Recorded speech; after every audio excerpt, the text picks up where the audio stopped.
The wind howled across the frozen mountains of Afghanistan, carrying with it the bitter cold of winter and the scent of death. Staff Sergeant Marcus Chun crouched behind a crumbling stone wall, his breath forming white clouds in the frigid air as he peered through his scope at the valley below. The blizzard had been raging for 3 days now, turning their remote outpost into an isolated fortress of ice and desperation. Chun had been in Afghanistan for 8 months, but nothing had prepared him for this moment. His unit, Bravo Company, had been stationed at Forward Operating Base Glacier, a small outpost nestled high in the Hindu Kush Mountains. What was supposed to be a routine patrol base had become a death trap when Taliban forces surrounded them during the worst blizzard the region had seen in decades. The radio crackled with static as Lieutenant Rodriguez's voice came through, barely audible over the howling wind. "Chen, what's your countdown there?" Rodriguez was hunkered down in the command post, a reinforced bunker carved into the mountainside, coordinating what little defense they had left. Chun adjusted his position, feeling the cold seep through his winter gear. "I count at least 40 tangos moving up the east slope, sir. They're using the storm as cover, advancing in small groups." He paused, watching through his scope as dark figures moved like ghosts through the swirling snow. "They'll be in range within the hour." The situation was dire. Bravo Company had started with 32 men when they'd arrived at FOB Glacier 6 weeks ago. Now, after days of relentless attacks and the devastating blizzard, they were down to 18 effective fighters.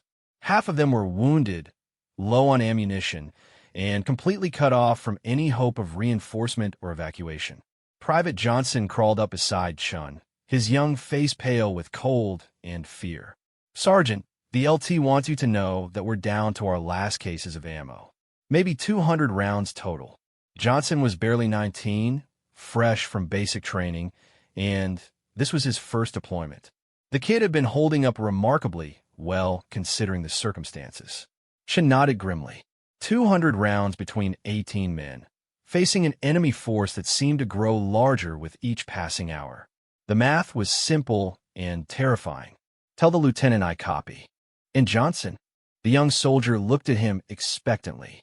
"Stay low and keep your head down. We're going to need every man we have." As Johnson crawled away, Chun returned his attention to the approaching enemy. The Taliban fighters were well-equipped and clearly experienced in mountain warfare. They moved with purpose through terrain that would challenge even the most seasoned soldiers, using the natural cover of rocks and ridges to mask their advance. More concerning was their apparent knowledge of the base's layout and defensive positions. The blizzard had started 3 days ago, just as Bravo Company was preparing for a routine supply helicopter arrival. The weather had deteriorated so rapidly that the helicopter had to turn back, leaving them stranded with limited supplies. Within hours of the storm's onset, Taliban forces had begun probing attacks, testing their defenses and gradually tightening their grip around the isolated outpost. Chun remembered the first attack clearly. It had come at dawn on the second day of the storm, just as the men were beginning to hope the bad weather might actually work in their favor by keeping the enemy at bay. Instead, it had provided perfect cover for the Taliban to move closer than ever before. The attack had been swift and brutal, resulting in a loss of 4 good men and leaving 6 others wounded. Corporal Williams crawled over from his position near the communications equipment, his face grim. "Sergeant, we've lost contact with base command. Last transmission was over 12 hours ago. I think we're truly on our own now." The weight of their isolation settled over Chun like a physical burden. No communication meant no coordination with other units, no intelligence updates, and, most critically, no hope of immediate rescue or resupply. They were completely alone in this frozen wasteland, facing an enemy that seemed to know exactly how to exploit their weaknesses. Chun thought about his wife, Sarah, back home in Colorado. She would be getting ready for work at the hospital where she worked as a nurse, probably checking the news for any reports from Afghanistan. He wondered if she knew how bad things had gotten over here, if she could sense somehow that he might not be coming home. They had been married for 3 years, and she had been nothing but supportive of his military career, but he knew the constant worry was wearing on her. The wind suddenly shifted, and Chin caught a glimpse of movement much closer than he had expected. Through his scope, he could see Taliban fighters had managed to advance to within 300 meters of their perimeter during the whiteout conditions. They were setting up what appeared to be mortar positions, preparation for what would undoubtedly be a devastating assault. Contact. Mortars being set up, East Ridge. Chin called out, his voice cutting through the wind. Immediately, the remaining members of Bravo Company began adjusting their positions, preparing for the incoming barrage that they all knew was about to rain down on their exposed positions.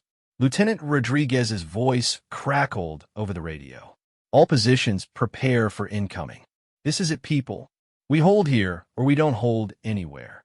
The first mortar round whistled overhead, exploding harmlessly in the snow 50 meters beyond their position.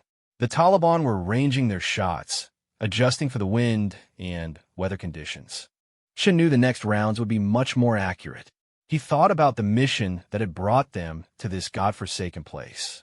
FOB Glacier had been established to monitor a key mountain pass that Taliban forces had been using to move weapons and fighters between Pakistan and central Afghanistan. For weeks, it had been a quiet assignment, almost boring in its routine nature. Daily patrols, equipment maintenance, and the occasional intelligence gathering mission. None of them had expected to become the focus of such a determined enemy assault. The second mortar round landed closer, showering their position with rocks and ice. Chin could see his men hunching down behind whatever cover they could find, their faces pale but determined. These were good soldiers, professional and brave, but they were being pushed to their absolute limits by circumstances beyond their control. Private Martinez, one of the wounded men who had insisted on remaining in a defensive position despite his injuries, called out from his post near the communications bunker. "Sergeant, I count at least 20 more tangos moving up the south face. They're trying to flank us." Chun cursed under his breath. The enemy was coordinating a multi-directional assault, using the storm to mask their movements until the last possible moment. With only 18 effective fighters, Bravo Company couldn't possibly cover all the approaches to their small perimeter. They would have to make some difficult choices about which positions to abandon and where to concentrate their remaining firepower. The third mortar round landed directly on target, striking the sandbag wall just 20 meters from Chin's position. The explosion sent a shower of dirt, ice, and debris flying through the air, and he felt fragments pepper his helmet and body armor. When the smoke cleared, he could see that Private Thompson, who had been manning a machine gun position near the wall, was down and not moving. "Corpsman!" Chin yelled, though he knew their medic, Doc Harrison, was already treating 2 other wounded soldiers in the command bunker. The reality of their situation was becoming more stark with each passing moment. They were running out of men, ammunition, and time. Chin made a decision that he knew might save his men's lives or get them all killed. He keyed his radio and spoke to Lieutenant Rodriguez. "Sir, request permission to move to an advanced position. I can provide better overwatch and slow their advance from the ridgeline." There was a long pause before Rodriguez responded. "Negative, Chun. We need you here with the main force." "Sir, with respect, if they get those mortars dialed in, we're all dead anyway.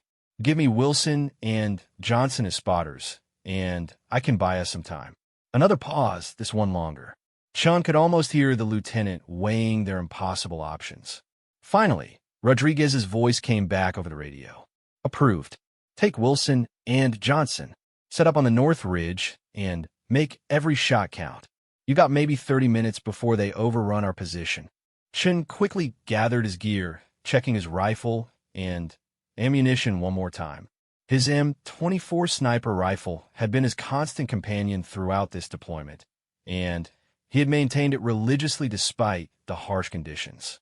If they were going to have any chance of surviving this assault, he would need to make every shot count perfectly.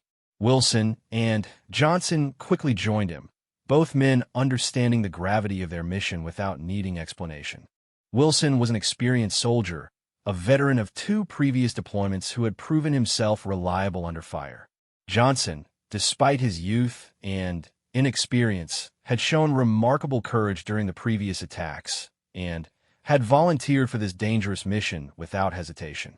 The three men began making their way through the swirling snow toward the north ridge, using the storm as cover just as their enemies were doing. The wind was so strong that Chun could barely see more than a few meters ahead, and the cold was so intense that he could feel it penetrating through his winter gear despite all the layers of insulation. As they climbed toward their new position, Chun thought about the training that had brought him to this moment. He had been shooting since he was a child, growing up on his grandfather's farm in rural Montana, where marksmanship was considered an essential skill. The Army had refined those natural abilities, teaching him precision, patience, and the mental discipline required to take a human life from long distance. The ridge position offered excellent views of the valley below, but it also exposed them to the full fury of the blizzard. Chin quickly established his firing position behind a cluster of rocks that provided some protection from both the wind and enemy observation. Wilson set up with his spotting scope, while Johnson prepared to relay communications back to the main force. Through his scope, Chun could see the Taliban forces were much closer than anyone had realized. The enemy fighters were advancing in organized teams, using standard infantry tactics adapted for mountain warfare. More troubling was the discipline they displayed, moving with the coordination of well-trained soldiers rather than the loose organization of typical insurgent forces. "I count 60-plus tangos in the valley," Wilson reported quietly into his radio.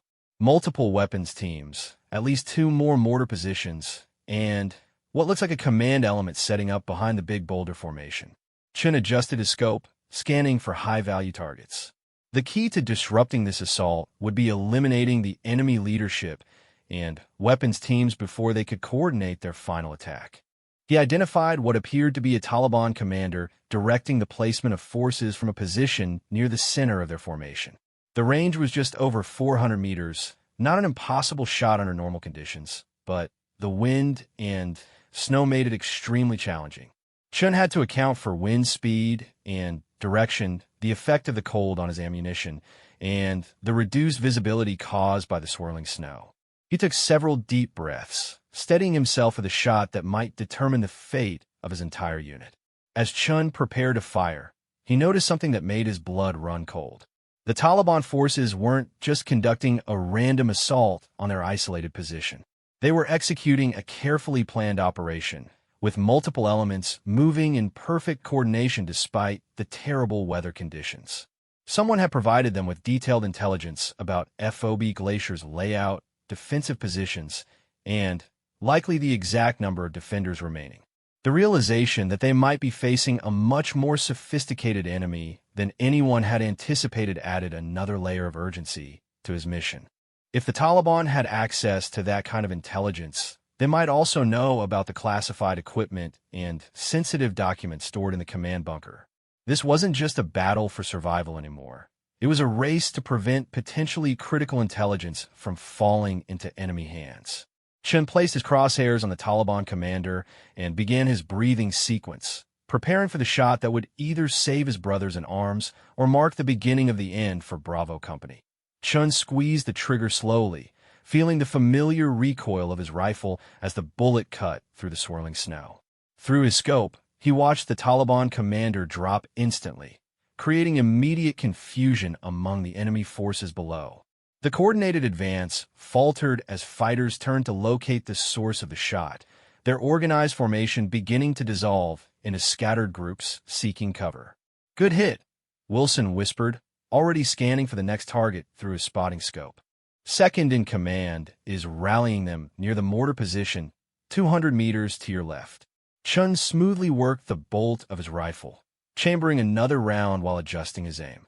The second Taliban leader was shouting orders and pointing toward the ridge where Chin's team had taken position.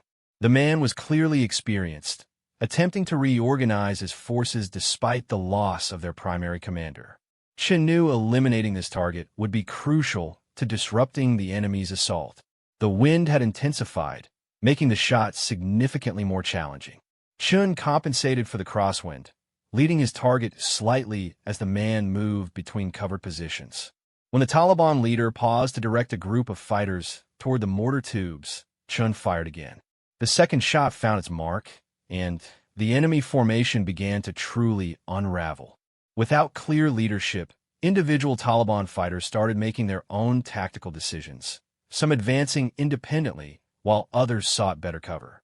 The disciplined assault was transforming into a disorganized attack, exactly what Chun had hoped to achieve. Johnson's radio crackled with urgent communications from Lieutenant Rodriguez. "Outstanding work up there, Chun. You bought us some time, but they're still moving mortars into position. Can you take out those weapons teams?" Chun scanned the valley floor, identifying 3 separate mortar positions. The crews were working frantically to set up their weapons despite the chaos caused by the loss of their leadership. These mortars represented the greatest threat to FOB Glacier, capable of raining devastating fire on the exposed defensive positions below. "Wilson, range to the nearest mortar team?" Chun asked quietly, his breath forming ice crystals on his rifle scope. 380 meters, wind from the northeast at approximately 15 miles per hour. Wilson responded professionally. "They're moving, but the gunner keeps returning to the same position to sight his weapon." Chun tracked the mortar team leader through his scope, waiting for the man to pause in his setup routine. The Taliban fighter was clearly skilled with the weapon, efficiently directing his crew in preparing for the bombardment that would precede their infantry assault. When a man knelt beside the mortar tube to make final adjustments, Chun took a shot. The mortar team leader collapsed, but his crew continued working with the weapon. Chun quickly fired again, eliminating the assistant gunner and forcing the remaining crew members to abandon their position. One mortar tube was out of action, but 2 others were still being prepared for firing. The second mortar team was positioned behind a cluster of rocks that provided excellent cover from Chin's current position. He would need to adjust his location to get a clear shot, but moving would expose him to return fire from the numerous Taliban fighters scattered across the valley floor. "We need to move," Chin told his team. "I can't get clean shots on the remaining mortars from here." Wilson studied the terrain around them, looking for an alternative firing position. "There's a rocky outcrop about 50 meters to our east. Better angle on the valley, but we'll be more exposed to small arms fire." Johnson was monitoring communications with the main force when his radio erupted with urgent chatter. "Contact! Contact! They're hitting our south perimeter." The sound of automatic weapons fire could be heard even over the howling wind, indicating that the Taliban ground assault had begun despite the disruption of their command structure. She made a quick decision. "Wilson, Johnson, stay here and keep pressure on any targets you can identify. I'm moving to the outcrop to take out those mortars." "Sergeant, that's too dangerous," Wilson protested. "The whole valley will have clear shots at you from that position. If those mortars start firing, everyone down there is dead anyway," Chin replied, gathering his equipment. "Cover me as best you can." Chin began moving across the exposed ridge line toward the rocky outcrop, keeping low and using what little cover was available. The wind and snow provided some concealment, but he knew that any Taliban fighter with binoculars or a scope would be able to spot him moving across the open ground. Halfway to his destination, Chun heard the distinctive whistle of incoming mortar rounds. The Taliban crews had managed to get at least one of their weapons operational, and they were targeting the main defensive positions at FOB Glacier. The explosions echoed across the mountains as the rounds impacted near the command bunker and defensive positions. Chun increased his pace, knowing that every moment he delayed allowed the enemy mortars to rain more destruction on his fellow soldiers. When he reached the outcrop, he quickly established a new firing position with clear lines of sight to both remaining mortar teams. The nearest mortar crew was in the process of loading another round when Chin acquired them through his scope. The range was just over 300 meters, well within his effective range, even under the challenging weather conditions. He fired rapidly, eliminating the gunner and then the loader, forcing the crew to abandon their weapon. The third mortar team had taken cover behind a large boulder formation, making them difficult to target directly. However, Chin noticed that they had to expose themselves briefly each time they loaded and fired their weapon. He waited patiently, his rifle trained on the small gap where the crew members appeared during their firing sequence. When the Taliban gunner emerged to adjust his weapon's elevation, Chun was ready. His shot caught the man's center mass, dropping him immediately. The remaining crew members attempted to continue operating the mortar, but Chin's follow-up shots forced them to abandon their position entirely. With all three mortar teams neutralized, Chin turned his attention to the Taliban fighters advancing toward FOB Glacier's defensive perimeter. Through his scope, he could see muzzle flashes from the ongoing firefight as his fellow soldiers fought desperately to hold their positions against overwhelming numbers. The Taliban assault had developed into three separate prongs, with enemy fighters advancing up multiple approaches to the base. Chun could see that the south perimeter, where the heaviest fighting was occurring, was beginning to buckle under the pressure. Several defensive positions appeared to have been abandoned, and the Taliban were exploiting these gaps to get closer to the main bunker complex. Chun began engaging targets systematically, focusing on Taliban fighters who posed the greatest immediate threat to his comrades below. His elevated position provided excellent observation of the battlefield, allowing him to identify enemy movements that weren't visible to the defenders at ground level. A group of Taliban fighters had managed to advance to within 50 meters of the south perimeter, using a natural depression in the terrain to mask their approach. Chun could see them preparing for a final assault on the defensive positions, gathering grenades and checking their weapons. If they succeeded in overrunning that section of the perimeter, they would have a clear path to the command bunker. Chun engaged the group rapidly, firing as quickly as he could work his rifle's bolt action. His shots disrupted their assault preparation, forcing them to seek cover and abandoning their advantageous position. However, he was running low on ammunition, with fewer than 20 rounds remaining in his pouches. The radio crackled with Wilson's urgent voice. "Sergeant, large group, moving up the east slope, at least 30 fighters. They're trying to flank the entire position." Chun swung his rifle toward the east slope, scanning for the new threat through his scope. The Taliban forces were larger and better organized than he had initially estimated, with this flanking force representing a completely separate element from the fighters already engaged with the main perimeter. If they succeeded in reaching the high ground overlooking FOB Glacier, they would be able to fire down into all the defensive positions simultaneously. The tactical situation was deteriorating rapidly. Even with the success in eliminating the mortar teams and disrupting the initial assault, the Taliban still had overwhelming numerical superiority. Chun estimated that his unit was now facing at least 80 enemy fighters, more than 4 times their remaining strength. Through his scope, Chun could see that several of his fellow soldiers had been wounded in the ongoing firefight. The medical bunker was taking direct fire, preventing Doc Harrison from moving wounded personnel to safety. Bodies lay scattered around the defensive positions, testament to the ferocity of the Taliban assault. Chun made the difficult decision to abandon his current position and move closer to the main battle. From his elevated perch, he could provide supporting fire, but he couldn't directly assist with the close-quarters fighting that was developing around the base perimeter. His fellow soldiers needed him nearby, not isolated on a distant ridge. "Wilson, Johnson, fall back to the main position," Chun ordered over the radio. "We're consolidating the defense."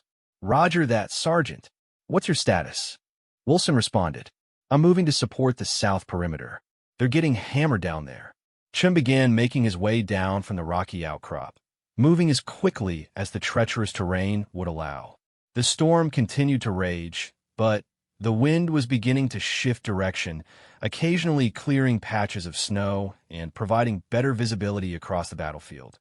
As he descended toward the main defensive positions, Chun could see the full scope of the battle unfolding below him. The Taliban assault was being conducted with a level of tactical sophistication that surprised him. Despite the loss of their initial leadership, they had adapted their plan and were executing a complex multi-directional attack that was stretching Bravo Company's defenses to the breaking point. The south perimeter was holding, but barely. Chun could see Private Martinez, despite his wounds, manning a machine gun position and laying down suppressive fire that was keeping a large group of Taliban fighters pinned behind a ridgeline. However, Martinez was clearly struggling with his injuries, and his rate of fire was decreasing as fatigue and blood loss took their toll. Chun reached the edge of the main defensive perimeter just as a group of Taliban fighters launched a coordinated assault on the weakest section of the south wall. The enemy fighters moved with practiced precision, using covering fire and tactical movement that indicated extensive training and combat experience. Lieutenant Rodriguez appeared beside Chun, his uniform torn and bloody from the ongoing battle. "Chun, thank God you're back. We've lost contact with the north perimeter, and I think they've been overrun. We're pulling everyone back to the command bunker for a final stand." The words hit Chun like a physical blow. If the north perimeter had fallen, it meant that at least 6 more of his fellow soldiers were likely dead or captured. The tactical situation had gone from desperate to hopeless in the span of a few minutes. "Sir, what's our ammunition status?" Chun asked, though he dreaded the answer. "Maybe 50 rounds total across the entire unit," Rodriguez replied grimly. "We're down to fighting with whatever we can find." Chun checked his own ammunition pouches one more time. 18 rounds remained for his sniper rifle, plus 2 magazines for his sidearm. It wasn't nearly enough for a prolonged defensive engagement against the forces arrayed against them. The Taliban assault intensified as enemy fighters realized how weak the defensive positions had become. Automatic weapons fire raked the remaining bunkers and fighting positions, forcing the survivors to keep their heads down and limiting their ability to return effective fire. Chun took up a position behind the sandbag wall, surrounding the command bunker, using his rifle to engage any Taliban fighters who exposed themselves during their advance. Each shot had to count now, as wasting ammunition meant certain death for his remaining comrades. Through the swirling snow, Chun could see that the Taliban forces were preparing for their final assault. Enemy fighters were gathering in covered positions all around the base perimeter, checking weapons and preparing for the coordinated attack that would overwhelm the last pocket of resistance. The blizzard continued to rage around them, but Chun knew that the storm that had initially seemed like their salvation was about to become their tomb. With ammunition running critically low and no hope of reinforcement or resupply, Bravo Company was facing its final moments in this frozen wasteland high in the Afghan mountains. The final assault began at exactly 1,400 hours, marked by a coordinated volley of rocket-propelled grenades that slammed into the remaining defensive positions around FOB Glacier. Chun felt the ground shake beneath him as explosions erupted across what was left of their perimeter, sending chunks of sandbags, ice, and debris flying through the air. "All positions, this is it," Lieutenant Rodriguez shouted into his radio, though Chun could barely hear him over the deafening roar of incoming fire. "Make every shot count." Chun pressed himself against the concrete wall of the command bunker, feeling the impacts of small arms fire, striking just inches above his head. Through a gap in the sandbags, he could see Taliban fighters advancing in disciplined waves, using fire and movement tactics to close the distance while maintaining constant pressure on the defenders. The remaining members of Bravo Company had been consolidated into a defensive circle around the command bunker, but their numbers were pitiful compared to the force arrayed against them. Chun counted only 12 able-bodied soldiers still fighting, with another 4 wounded men who could barely hold a weapon. Against them came what appeared to be nearly 100 Taliban fighters, moving with the confidence of inevitable victory. Private Johnson appeared beside Chun, his young face streaked with dirt and blood from a minor shrapnel wound. "Sergeant, I'm down to my last magazine. What do we do when the ammo runs out?" Chun looked into the kid's eyes and saw fear, but also determination. Despite everything they had endured, Johnson was still ready to fight. "We keep fighting with whatever we have," Chun replied. "Rocks, knives, bare hands if necessary. We don't give up." A new sound cut through the noise of battle, something that made Chun's heart sink even further. The distinctive whine of incoming mortar rounds filled the air, indicating that the Taliban had managed to get at least one of their weapons back into action despite his earlier efforts to neutralize them. The first mortar round landed directly on what remained of the north perimeter, obliterating the last sandbag wall and sending a column of smoke and debris into the storm-filled sky.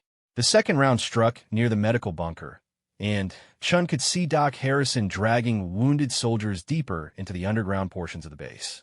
Chun raised his rifle and acquired a target through his scope. A Taliban squad leader was directing his men's advance from a position behind a cluster of rocks, pointing out weak spots in the defensive line and coordinating the assault. At a range of 150 meters, it should have been an easy shot, but the continuing snowfall and his own exhaustion made precise shooting increasingly difficult. He fired, watching through his scope as the Taliban leader dropped. The enemy squad faltered momentarily without their leader's direction, buying the defenders a few precious seconds.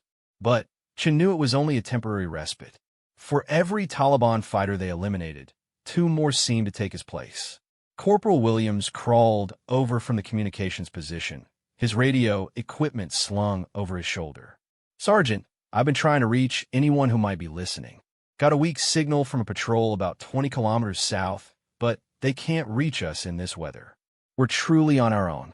20 kilometers might as well have been 20,000 in these conditions.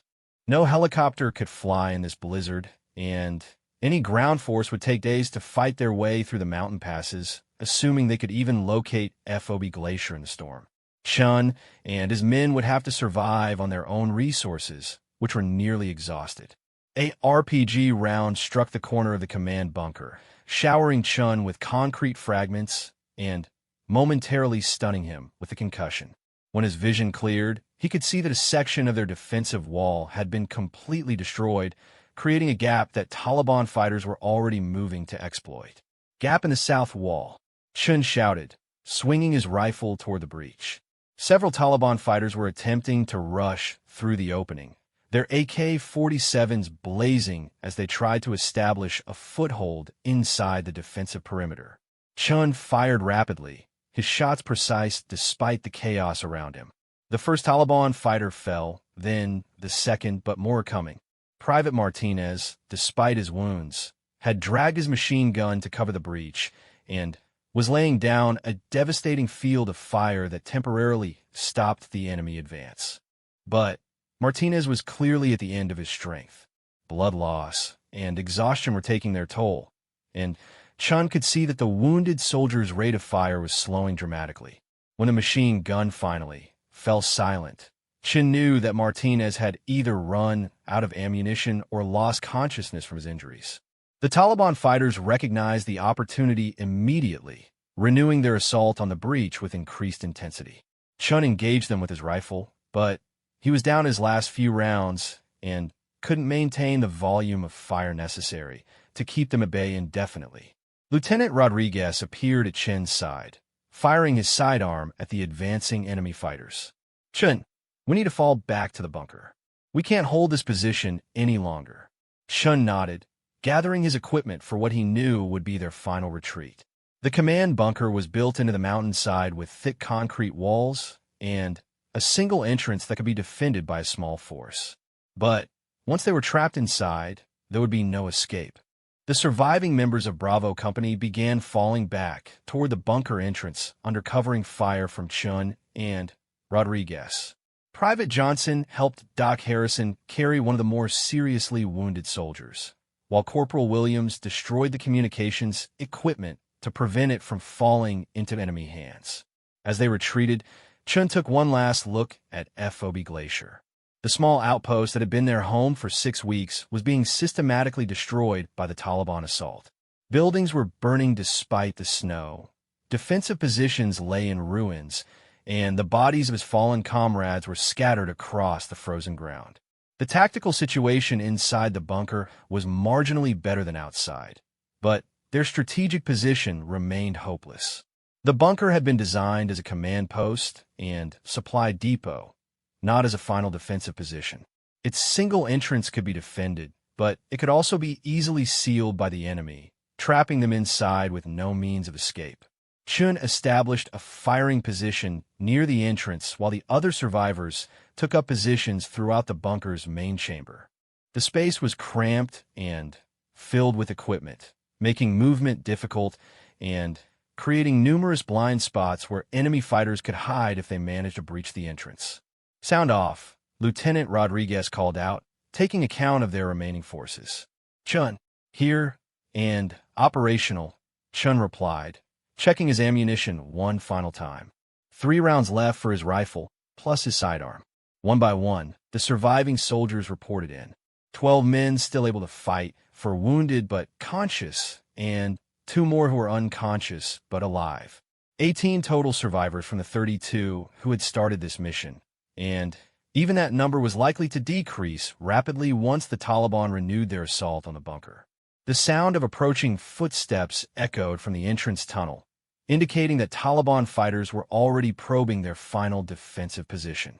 Chun aimed his rifle at the entrance, waiting for the first enemy soldier to appear in his sights. A Taliban fighter appeared around the corner of the entrance tunnel, moving cautiously with his weapon ready. Chun fired, his shot striking the man in the chest and dropping him instantly. But more fighters were coming, and Chun knew that his next shot would have to be his last with the rifle. The Taliban assault on the bunker began with a barrage of grenades thrown down the entrance tunnel. The explosions in the confined space were deafening, and Chun felt his ears ringing as smoke and debris filled the air. When the smoke began to clear, he could see enemy fighters moving into the tunnel, using the confusion to advance toward the main chamber. Chun fired his final rifle round, eliminating another Taliban fighter, then smoothly transitioned to his sidearm. The confined space of the bunker actually worked in the defenders' favor, forcing the attackers into a narrow choke point where superior numbers couldn't be effectively employed. But ammunition was running out for everyone. Chun could hear the distinctive sounds of soldiers switching to their last magazines, and he knew that within minutes they would be reduced to fighting with bayonets, knives, and bare hands against an enemy that still possessed plenty of firepower. The Taliban fighters seemed to realize this as well, because their assault intensified dramatically. More grenades rolled down the tunnel, followed by rapid bursts of automatic weapons fire that forced the defenders to take cover behind whatever equipment and supplies were available in the bunker. Private Johnson appeared beside Chun, his rifle empty and his sidearm drawn. "Sergeant, this is it, isn't it?" Chun looked at the young soldier, seeing his own exhaustion and acceptance reflected in Johnson's eyes. "Yeah, kid, this is it. But we've given them one hell of a fight." Through the smoke and chaos, Chun could see Taliban fighters beginning to establish positions in the entrance tunnel. Soon they would have enough personnel inside to launch a coordinated assault on the main chamber, and without ammunition to stop them, the outcome was inevitable. Chun thought about Sarah one more time, hoping that she would understand why he hadn't made it home from this deployment. He thought about his grandfather's farm in Montana, about the peaceful mornings spent hunting in the mountains, about all the simple pleasures of life that he would never experience again. But mostly, he thought about his brothers beside him in this frozen tomb, young soldiers who had followed orders and fought bravely against impossible odds. Whatever happened in the next few minutes, they had upheld their duty to each other and to the mission, even when that mission had become survival itself. The Taliban assault on the main chamber was about to begin when Chun heard something that made his blood run cold. The sound was distant at first, barely audible over the noise of battle, but it grew steadily louder and more distinct. It was the rhythmic thump of helicopter rotors cutting through the storm, approaching from somewhere in the white void beyond the mountains. But Chun knew it couldn't be rescue.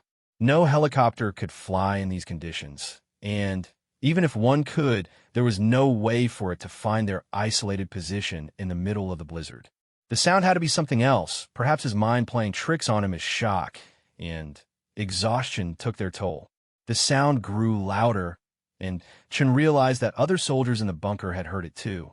Lieutenant Rodriguez was looking up at the ceiling with an expression of confusion and desperate hope, while Private Johnson had paused in his preparation for the final assault to listen to the approaching aircraft. The Taliban fighters seemed to have heard it as well, because their assault on the bunker had suddenly slowed. Through the entrance tunnel, Chun could hear voices speaking in Pashto, urgent and concerned. Whatever was approaching through the storm had gotten their attention too. Chun strained his ears, trying to identify the type of aircraft by the sound of its rotors. It was definitely a helicopter, but the engine note was different from the standard transport and medical evacuation aircraft that normally service their area of operations. This sounded heavier, more powerful, like one of the attack helicopters that provided close air support for major operations. The sound grew louder still, and Chen realized that the aircraft was not just passing by in the distance. It was definitely approaching FOB Glacier, flying directly toward their position despite weather conditions that should have made flight impossible. Either the pilot was completely insane or something extraordinary was about to happen. The helicopter that emerged from the blizzard was unlike anything Chun had ever seen in combat. Through the swirling snow, he caught glimpses of a sleek black aircraft that seemed to cut through the storm as if the weather couldn't touch it. But what captured his attention completely was the figure rappelling from the aircraft side door. The man descended through the white chaos with impossible precision, his black tactical gear making him nearly invisible against the storm. But Chun could see the distinctive profile of a sniper rifle strapped across the figure's back, and when a man hit the ground and immediately took up a firing position, Chun knew they were witnessing something extraordinary. The mystery sniper's first shot rang out across the battlefield with crisp authority, immediately followed by the sight of a Taliban fighter dropping near the bunker entrance. The shot had come from at least 300 meters away, through wind and snow that would challenge even the most skilled marksman, yet it had found its target with deadly precision. "Who the hell is that?" Private Johnson whispered, staring through a gap in the bunker wall at the lone figure moving through the storm like a ghost. Chen had no answer. The man's equipment was military, but his gear was all black with no visible unit markings or identification.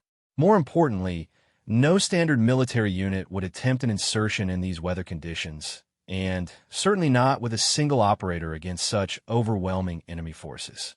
The sniper's second shot eliminated a Taliban squad leader who had been coordinating the assault on the bunker from a concealed position. Again, the shot was perfect despite conditions that should have made accurate shooting impossible. Chen realized he was watching a level of marksmanship that transcended normal human capability. The effect on the Taliban forces was immediate and dramatic. The disciplined assault on the bunker faltered as enemy fighters sought cover from this new threat. Confusion spread through their ranks as leaders fell to shots that seemed to come from nowhere, fired by a ghost that moved through the blizzard without being seen. Lieutenant Rodriguez appeared beside Chun, his radio crackling with static. "Chun, are you seeing this? Who is that guy?" "I don't know, sir, but he's giving us a chance," Chun replied, checking his sidearm and preparing to take advantage of the reprieve. "We need to move while the enemy is disorganized." The mystery sniper continued his deadly work, methodically eliminating Taliban fighters with shots that defied explanation. Chen watched through his scope as the man moved from position to position with fluid grace, never staying in one location long enough for return fire to find him. Each shot was precise, each target carefully selected to maximize disruption of the enemy force. But the most incredible aspect of the sniper's performance was his apparent immunity to the weather conditions that had been hampering everyone else's shooting. Where Chun and his men had struggled to maintain accuracy through wind and snow, this mysterious figure seemed unaffected by the storm's interference. The Taliban forces began to withdraw from their assault positions, falling back to regroup and locate this new threat. For the first time in hours, the pressure on FOB Glacier's defenders lessened significantly. Chen could hear the enemy fighters calling to each other in Pashto, their voices carrying notes of fear and confusion. "Now's our chance," Chen told his remaining men. "We need to break out of this bunker while they're focused on the sniper." Lieutenant Rodriguez nodded, gathering the surviving soldiers for what might be their last coordinated action. "All right, people. We're moving to the North Ridge to link up with our guardian angel. Stay low, watch your spacing, and follow Sergeant Chen's lead."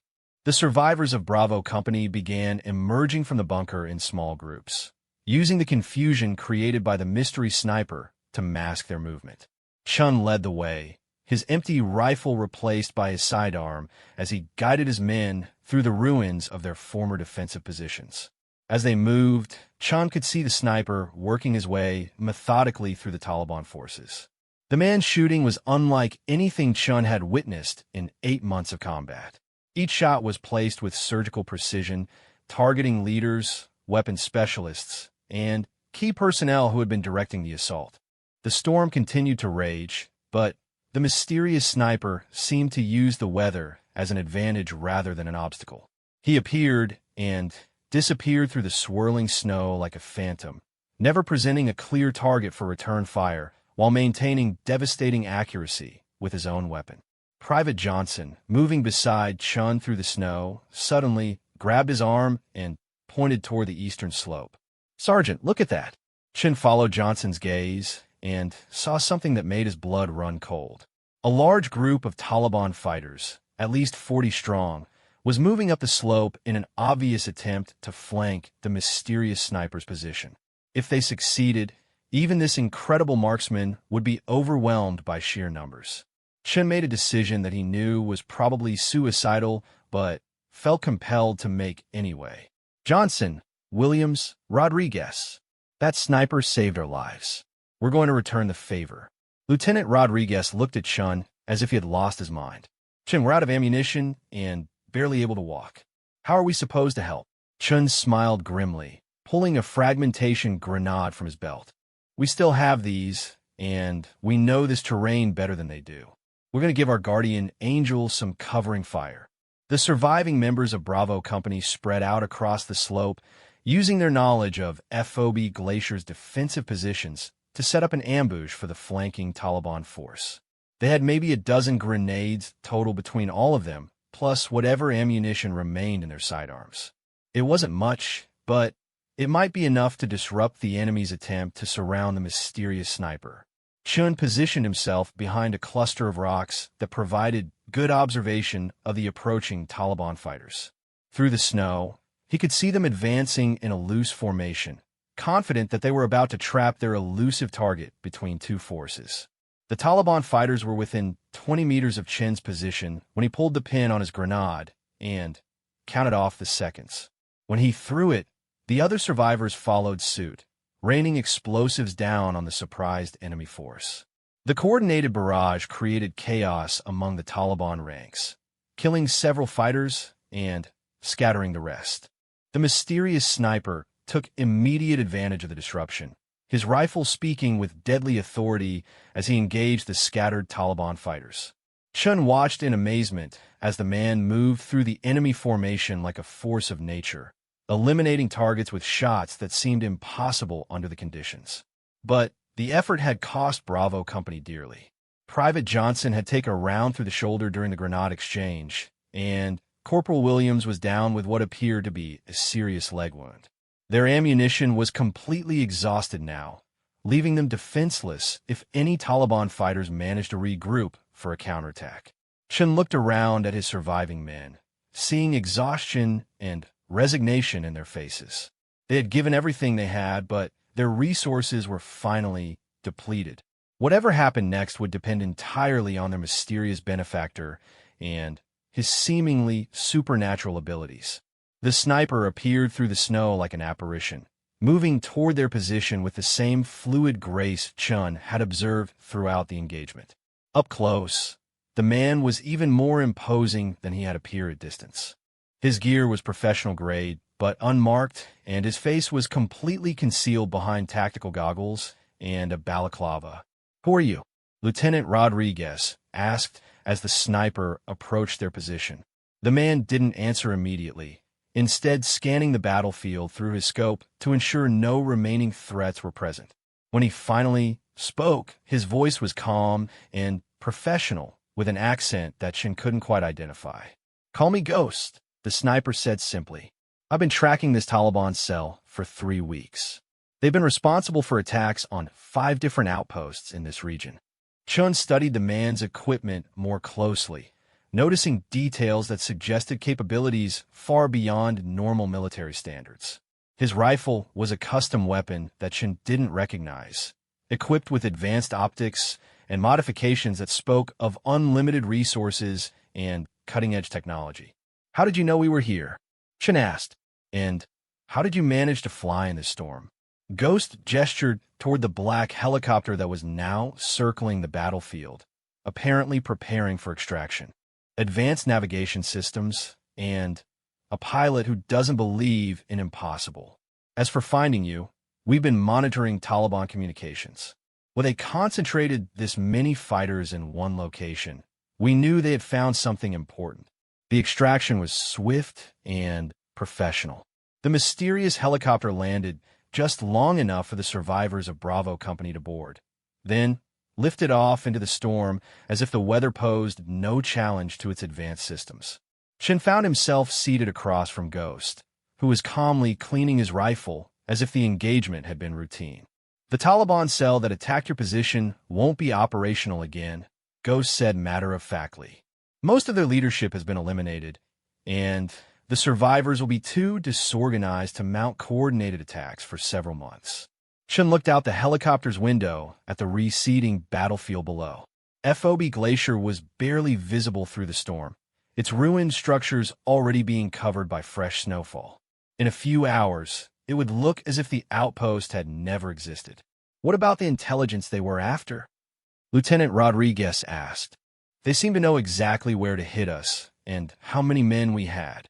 Ghost's expression remained unreadable behind his tactical gear. That's being handled through other channels. Your mission was more successful than you realize, Sergeant Chen. The intelligence gathered at FOB Glacier has already contributed to operations that will save hundreds of lives. As the helicopter flew through the storm towards safety, Chen reflected on the events of the past few days. They had faced impossible odds and survived through a combination of skill, determination, and what could only be described as a miracle. The mysterious sniper who had appeared through the blizzard remained an enigma, but his intervention had saved not just their lives, but potentially critical intelligence assets as well. Private Johnson, his shoulder bandaged by the helicopter's medic, looked at Chun with admiration. Sergeant, I can't believe we made it out of there. When that sniper showed up, I thought I was hallucinating. Chun smiled at the young soldier, feeling a mixture of relief and profound exhaustion. Sometimes, Johnson, the impossible happens. And sometimes, when good soldiers are in trouble, help arrives from the most unexpected places. As they flew toward the safety of a major base, Chen caught one last glimpse of Ghost through the helicopter's cabin. The mysterious sniper was already preparing his equipment for what appeared to be another mission. His attention focused on maps and communications equipment that suggested his work in Afghanistan was far from over. Chen never learned Ghost's real identity or which organization had sent him to their rescue. But he would remember for the rest of his life the sight of that lone figure emerging from the blizzard, moving through the storm like death itself to save 18 American soldiers who had been written off for dead. The helicopter disappeared into the white void of the storm, carrying the survivors of Bravo Company toward medical treatment and eventual rotation home. Behind them, the mountains of Afghanistan kept their secrets, including the story of how a mysterious sniper had appeared through a blizzard to turn certain defeat into miraculous survival.